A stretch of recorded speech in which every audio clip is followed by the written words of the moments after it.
हरे कृष्णा। स्वागत है आपका अपने चैनल लड्डू गोपाल जी पर। आज हम आपको बताने वाले हैं गणेश चतुर्थी व्रत का महत्व। हिंदू धर्म में गणेश जी को प्रथम पूज्य और विघ्नहर्ता माना गया है। किसी भी शुभ कार्य की शुरुआत गणपति बप्पा के नाम से ही की जाती है। तो आइए जानते हैं इस व्रत का क्या महत्व है और इसे करने से भक्तों को कौन कौन से फल प्राप्त होते हैं। भगवान श्री गणेश जी को बुद्धि, विवेक और समृद्धि का देवता कहा गया है। इन्हें गजानन, विनायक और विघ्नहर्ता नामों से जाना जाता है। गणेश चतुर्थी पर व्रत करने से जीवन के सभी विघ्न दूर हो जाते हैं और कार्य सिद्ध होते हैं। गणेश चतुर्थी का व्रत करने से पापों का नाश होता है और आत्मा की शुद्धि होती है।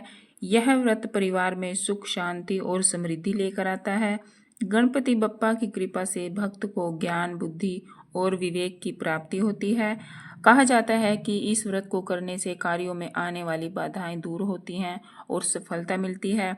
यह व्रत शुभारंभ और मंगलमय जीवन का प्रतीक है। तो आइए जानते हैं गणेश चतुर्थी व्रत विधि। भाद्रपद माह की शुक्ल पक्ष की चतुर्थी गणेश चतुर्थी के नाम से प्रसिद्ध है। इस दिन प्रातःकाल स्नान आदि से निवृत्त होकर सोना, तांबा, चांदी, मिट्टी या गोबर के गणेश की मूर्ति बनाकर उसकी पूजा करनी चाहिए। पूजन के समय 21 मोदक का भोग लगाते हैं तथा हरित दूर्वा यानी कि हरी दूब जो होती है उसके 21 अंकुर लेकर गणपति भगवान के 10 नामों पर चढ़ाते हैं और वो 10 नाम हैं गतापी, गौरी सुमन, अघनासक, एकदंत, ईशपुत्र, सर्व सिद्धिप्रद, विनायक, कुमार गुरु, ईभवक्त्राय और मूषक वाहन संत। इन 10 नामों पर 21 अंकुर की दूर्वा चढ़ाते हैं। तत्पश्चात 21 लड्डुओं में से 10 लड्डू ब्राह्मणों को दान देना चाहिए तथा 11वां लड्डू स्वयं खाते हैं। तो यह थी व्रत करने की विधि। और आइए अब गणेश चतुर्थी व्रत की कथा श्रवण करते हैं। एक बार भगवान शंकर स्नान करने के लिए भोगवती नामक नदी पर गए।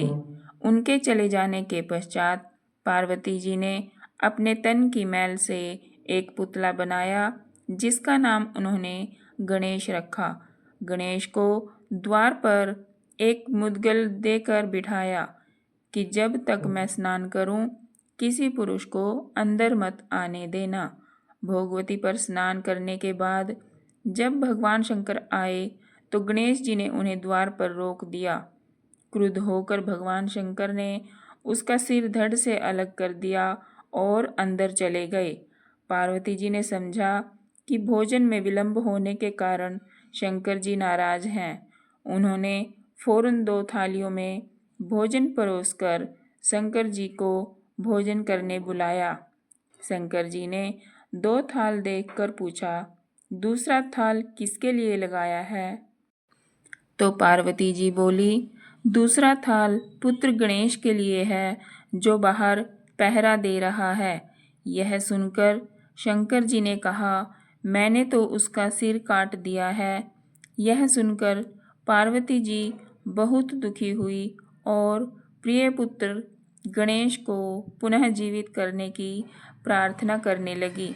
शंकर जी ने तुरंत के पैदा हुए हाथी के बच्चे का सिर काटकर बालक के धड़ से जोड़ दिया। तब पार्वती जी ने प्रसन्नतापूर्वक पति पुत्र को भोजन कराकर स्वयं भोजन किया। यह घटना भाद्रपद शुक्ल चतुर्थी को हुई थी, इसीलिए इसका नाम गणेश चतुर्थी पड़ा। तो यह थी गणेश चतुर्थी व्रत की कथा। आपको यह कथा कैसी लगी कमेंट बॉक्स में ज़रूर लिखिएगा। अगर चैनल पर नए हैं तो सब्सक्राइब कीजिएगा, लाइक और शेयर कीजिएगा। गणेश चतुर्थी का व्रत केवल एक धार्मिक परंपरा ही नहीं बल्कि यह हमें जीवन में सकारात्मक सोच, सफलता, शांति और समृद्धि की ओर अग्रसर करता है। गणपति बप्पा की आराधना पूरे श्रद्धा भाव से करें और उनके आशीर्वाद से जीवन को मंगलमय बनाएं। ओम गंगणपतये नमः। ओम गंगणपतये नमः। ओम गंगणपतये नमः।